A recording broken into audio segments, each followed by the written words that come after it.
When female Japanese prisoners of war were captured during the final months of World War II, many of them arrived exhausted, starving, and terrified, having endured forced labor, bombing raids, extreme shortages, and the unrelenting indoctrination of a militaristic society that taught them to fear surrender above all else. And as they were escorted into American POW camps, their initial expectation was one of humiliation, harsh discipline, and deprivation. Yet what they found was so profoundly different that some later described it as a paradise on earth. The Americans provided warm meals, clean clothing, medical attention, and safe, structured accommodations. A stark contrast to the overworked, disease-ridden facilities the women had left behind, where hunger, filth, and fear had been constant companions, and where even basic necessities had been scarce due to a collapsing home front and an ideology that devalued the individual in favor of blind loyalty to the emperor. Upon arrival, the women were immediately struck by the order and efficiency of camp routines, with soldiers patiently explaining regulations, offering care without intimidation, and ensuring that everyone had access to blankets, beds, and sufficient food, while medics treated injuries, infections, and the long-term effects of malnutrition, all in an environment that emphasized dignity, safety, and humane treatment. A radical departure from the expectations shaped by years of propaganda portraying Americans as cruel, violent, and unforgiving.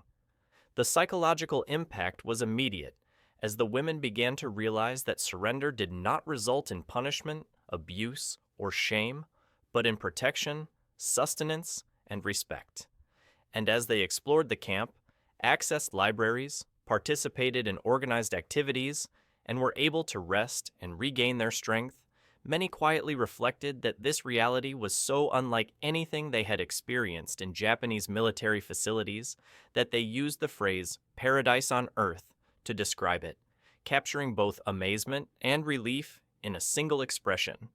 Over time, the prisoners began to trust their captors, forming a tentative sense of community within the camp, while understanding that the Americans' treatment was consistent, fair, and guided by rules designed to preserve life and dignity, rather than to humiliate or exploit. And historians note that this approach had profound psychological effects, helping POWs recover physically and emotionally, while dismantling the indoctrination that had taught them to expect only cruelty from the enemy.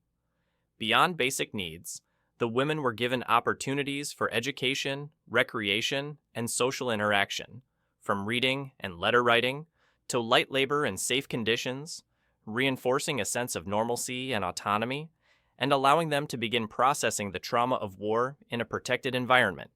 For many female POWs, the memory of arriving in these camps, being welcomed, fed,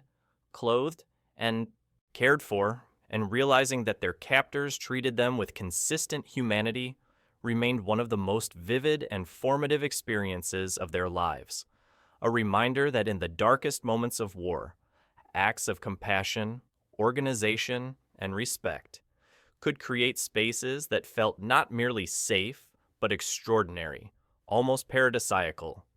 Decades later, survivors would recount that calling the camps a paradise on earth was not exaggeration, but a testament to the contrast between the relentless fear,